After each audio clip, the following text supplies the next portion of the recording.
There is a man who has 17 browser tabs open right now. Not 17 articles he is reading, not 17 tasks he is working through. 17 beginnings. A course he started in October. A business plan he outlined at 2 in the morning in March. A habit tracker he used for exactly 4 days. A YouTube channel with 1 unlisted video. A book he got to chapter 3 of before something more urgent appeared. A fitness routine he photographed his meals for briefly, before the folder went quiet. He knows every single tab is there. He does not close them, because closing them would mean admitting something he is not ready to admit. You probably know exactly what that admission is, because you are not reading this to understand that man. You are reading this because you recognized him immediately, and that recognition, that small, uncomfortable jolt in your chest when you saw yourself in a stranger, that is the first real thing we need to look at together. Not the unfinished things themselves, not the tabs, but the fact that you already knew. You have always known. Something inside you has been watching this pattern run again and again, and has never once been surprised by the outcome, only hurt by it. That is not the behavior of someone who does not understand themselves. That is the behavior of someone who understands themselves too well and has been looking away anyway, which means the problem was never information. It was something else entirely. Most people, when they try to understand why they cannot finish things, look at the wrong place. They examine their schedule, their discipline, their environment. They buy a new planner. They try a new system. They watch videos about productivity, and sometimes it works for a few days, maybe a few weeks, and then it collapses again because they were treating the surface. What is actually happening lies much deeper than your schedule. There is a part of you, not a metaphor, not a concept, something real and active inside you that is working against your stated intentions. The Islamic tradition gave it a name 1400 years ago, and the name is not just spiritual terminology. It is a precise description of a functioning internal system, the Nafs. And it is not your enemy in the way people assume. It is not evil. It is not a devil. It is the part of you that is most animal, most immediate, most oriented toward comfort and survival and the avoidance of pain. The Nafs does not think in months. It thinks in minutes, and you are trying to build things that take months. This is the first conflict. When you begin something new, there is a rush. You feel it, that aliveness, that sense of possibility. What you do not realize is that this feeling is not motivation. It is novelty. The Nafs loves novelty. Novelty feels like reward without requiring work. You are getting the feeling of progress, of becoming, of change without having done anything yet. The brain receives something that feels like a win, and the Naf says, yes, this, more of this. But novelty has a lifespan. It expires, usually within days.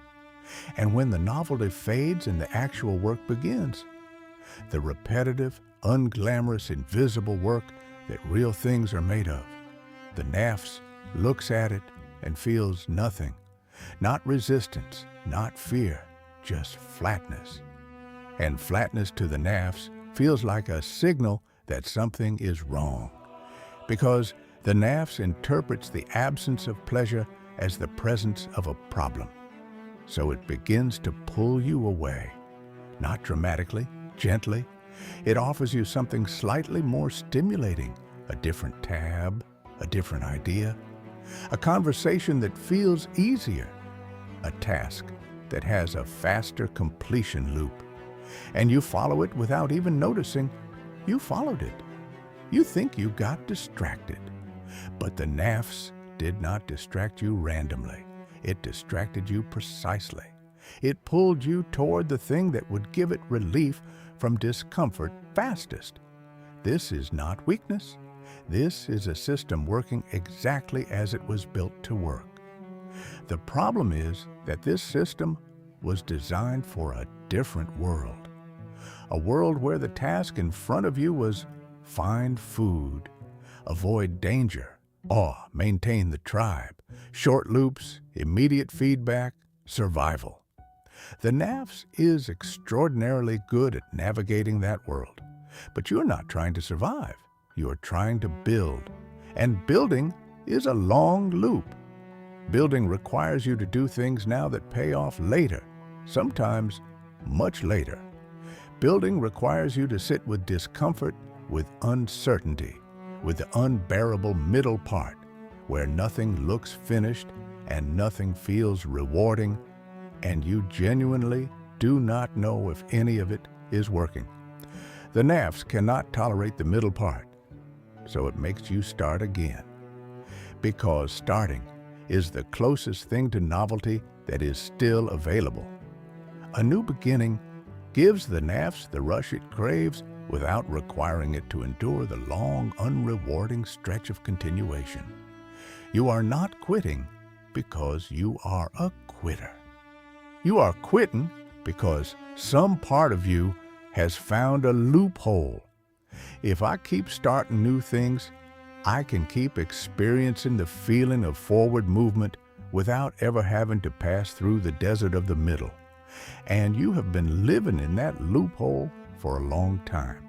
Now here is where it gets more uncomfortable, because the Nafs is only part of the story. The Nafs is pulling you toward comfort and away from effort, yes, but there is something else underneath the unfinished things.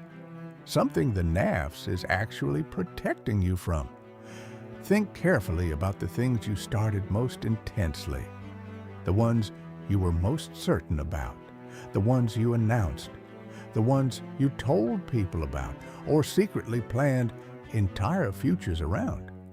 Those are usually the ones you abandoned fastest. Have you noticed that? The more it mattered, the sooner you left it. This is not coincidence.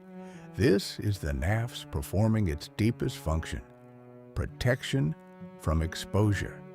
If you never finish, you never find out what finishing would reveal. If you never finish the business, you never discover whether you were actually capable of building one. If you never finish the creative project, you never have to face whether it was actually good. If you never finish the self-improvement, you never have to confront who you are when all the excuses are removed. The unfinished thing remains a potential, and potential is safe. Potential cannot be judged. Potential cannot be rejected. Potential exists in a protected space where you are always on the verge of becoming something without the risk of actually becoming it and being seen. This is what the Nafs does when it is more sophisticated than just seeking pleasure. It seeks something deeper, safety from the self, because the deepest fear is not failure. The deepest fear is discovery. The fear that if you actually finish, actually try all the way through, actually put the complete version of yourself into something, and it is still not enough, then there is nothing left to hide behind. So you hide behind almost, and almost can last a lifetime. Al-Ghazali, one of the most precise minds to ever map the internal architecture of a human being, wrote about the Nafs not as a monster, but as a governor, something that shapes your reality from the inside without asking your permission. He understood that most human suffering does not come from external events. It comes from a self that is internally divided, a self that wants one thing consciously and is moved towards something else beneath the surface. And the tragedy he identified that is still playing out in you right now, tonight, in whatever room you are sitting in is that most people never realize they are divided. They think they are just failing. They are not failing. They are losing an internal war they do not know is being fought. Now, I want you to understand something about the Qalb. The Qalb is the center of your moral and spiritual perception. It is the part of you that can recognize truth. It is the part of you that sometimes, in a quiet moment, knows exactly what it is supposed to be doing and knows exactly that you are not doing it. That feeling of wrongness you carry, that sense that something is off that you cannot name, that is your Qalb. It is not confused. You are confused. Your Qalb is not. But the Qalb becomes unstable when it is divided in its attention. When you pour your heart into 10 things simultaneously, you do not have 10 engaged hearts. You have one fractured one. Every new beginning you commit to takes a piece of your Qalb with it. The new channel, the new course, the new habit, the new idea, each one receives your investment, your identity, your declaration. And when you abandon it, you do not get that piece back cleanly. It lingers. Somewhere in you, the unfinished thing still has a small claim on your attention. And when you start the next thing, you are not starting with a full heart.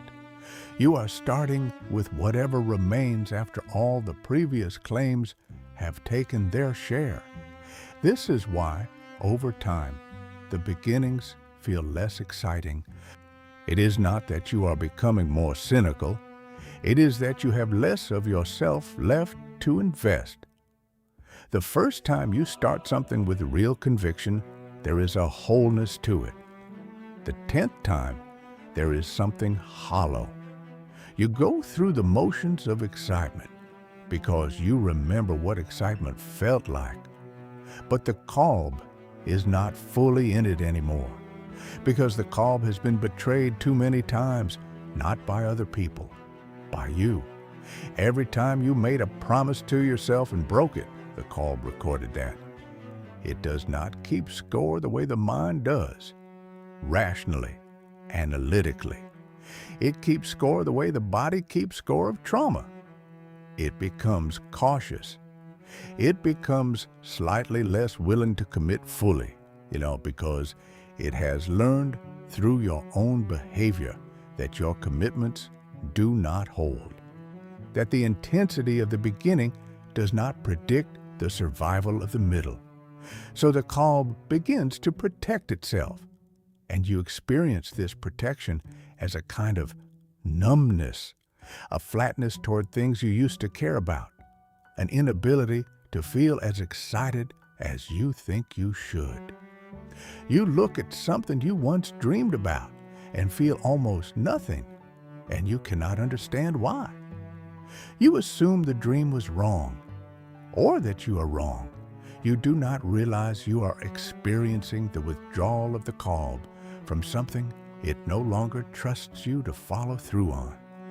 The Qalb does not abandon you, it waits. But it waits behind a wall it built from your own broken promises. And then there is the Ruh. The Ruh is different from everything else inside you. The Nafs pulls, the Qalb feels, the Ruh simply is.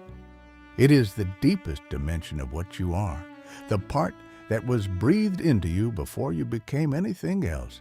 And the Ruh does not communicate loudly. It does not compete with the Nafs or respond to the confusion of the Qalb. It is quiet in a way that feels almost absent. But it is never absent. There are moments. You know these moments, even if you have never named them, where the noise inside you drops for a second, not because something good happened, not because you achieved something, just a moment of stillness, sometimes in the early morning or in the middle of the night, or in a brief pause between one thing and the next. And in that stillness, there is something that feels like an orientation, a kind of knowing about what direction you're supposed to be moving in. That is the Ruh speaking. And most people walk past it because the Nafs picks up again within seconds. The Ruh will not fight the Nafs. It will not compete. It will not raise its voice. It will simply wait for you to become quiet enough to hear it.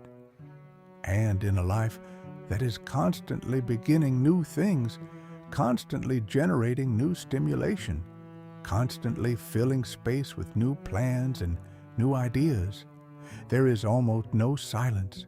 The Ruh is present, but it cannot reach you through all that noise.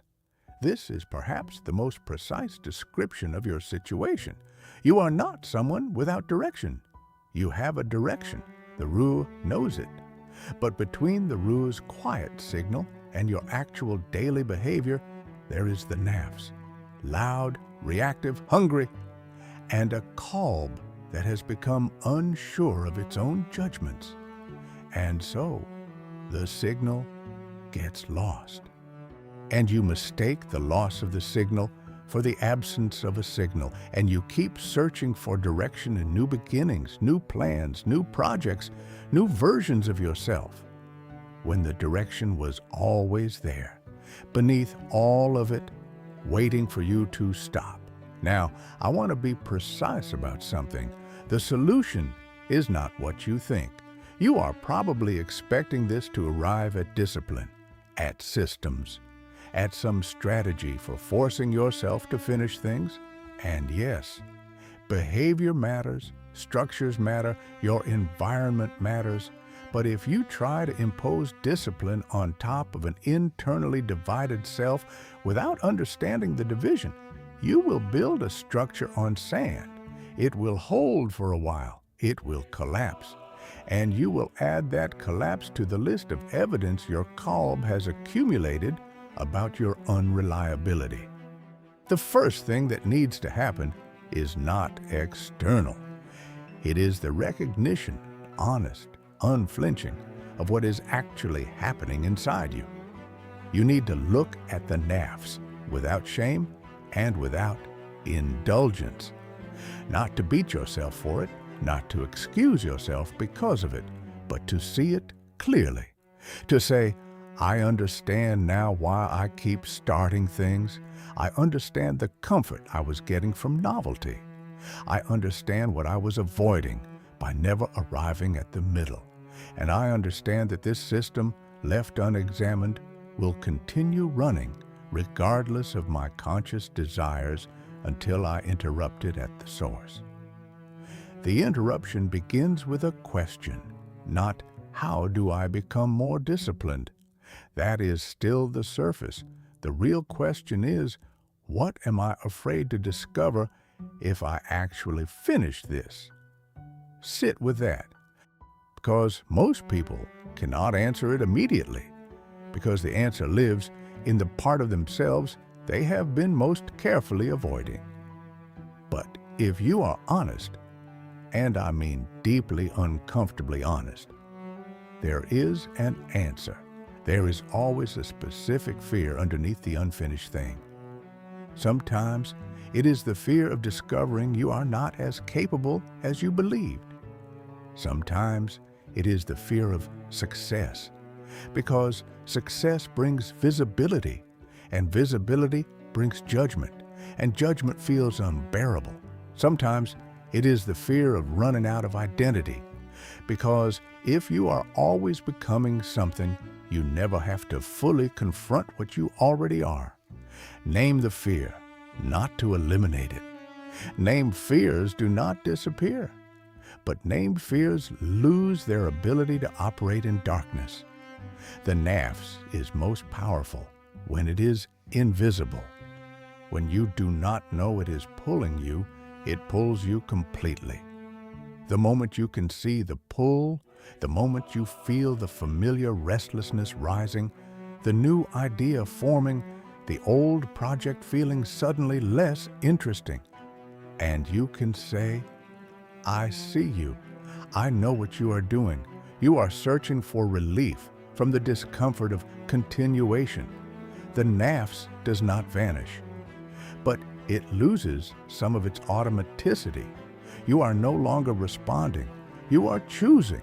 And the difference between responding and choosing is the entire distance between a person who is governed by their interior and a person who governs it. There is a concept in Islamic psychology called the mujahada, the struggle against the nafs, and it is always described as a struggle, not a technique, not a hack, not an optimization, a genuine, effortful, ongoing struggle. This is important because it tells you something about the nature of what you are up against. This is not something you solve once, and it is done. This is something you engage with every day, and the engagement is itself the transformation. Every time you feel the pull toward the new beginning and choose instead to return to the unfinished thing, you are doing mujahada. Every time you sit with the discomfort of the middle part and refuse to let the nafs redirect you, the Qalb records that differently. It records a kept promise. And over time, not quickly, not dramatically, but over time, the Qalb begins to trust you again. The wall it built comes down, not all at once, but brick by brick, each brick released by an action that proved the pattern had changed. And as the Qalb opens again, you begin to feel things more fully. The work begins to carry meaning again, not because the work became easier, but because you are arriving at it with more of yourself than before. This is why the tradition always describes the struggle against the nafs as the greater struggle, the greater jihad, not because it is more virtuous than external struggles, but because it is more consequential. Everything you will ever build in the external world is built first in here. Every business, every relationship, every habit, every piece of work, it is built first in the internal architecture of a person who has learned to move in one direction, even when the nafs is screaming to go sideways. You do not need more ideas. You need to stay. Staying is the practice, not staying forever, not staying in something that is genuinely wrong for you, but staying past the point where staying becomes uncomfortable, past the point where the novelty is gone and the real work has begun, past the point where the nafs starts offering you exits disguised as inspiration. Because here is what nobody tells you about the middle part. The middle part is where the real thing is built. The beginning is for everyone. Beginning requires nothing but willingness and the capacity to feel excitement. And endings, if you reach them, have their own energy of completion. But the middle, the long, gray, unrewarded middle, where you are doing the same thing again and again, and nothing is shining, and nothing is certain. That is where character is actually formed.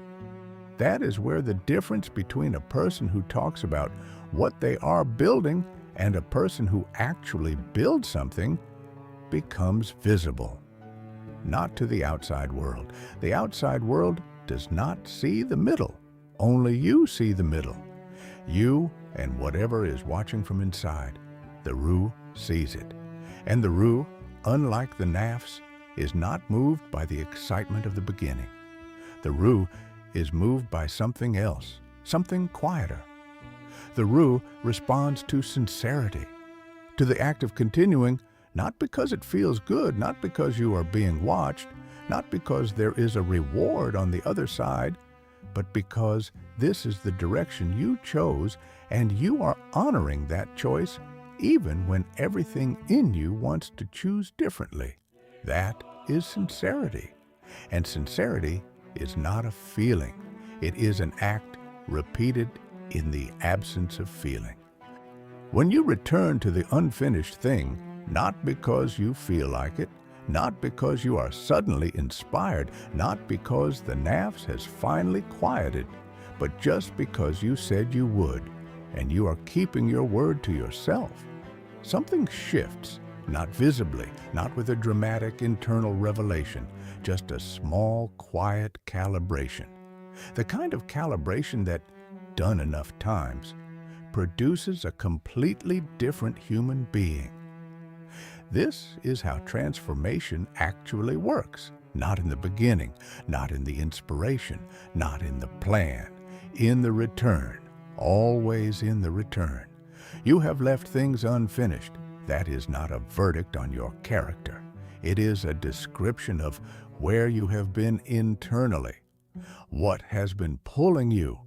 What has been protecting you? What has been fractured inside you that made continuation feel harder than abandonment? But the Nafs that has been governing you is not fixed. The Qalb that has become cautious is not sealed. The Ruh that has been silent beneath all the noise is not gone. They are all still there. They are all still yours. And right now, tonight, in whatever stillness you are sitting in, you are slightly closer to understanding what has actually been happening inside you than you were an hour ago. That understanding is not enough by itself, but it is not nothing. It is the beginning of a different kind of beginning, not one built on excitement or novelty or the rush of a new plan, but one built on something the Nafs cannot generate and cannot take away. The quiet decision to see yourself honestly and to move from that honesty rather than away from it. Everything that was always meant for you is still waiting, not at the start of a new thing, at the middle of the one you left.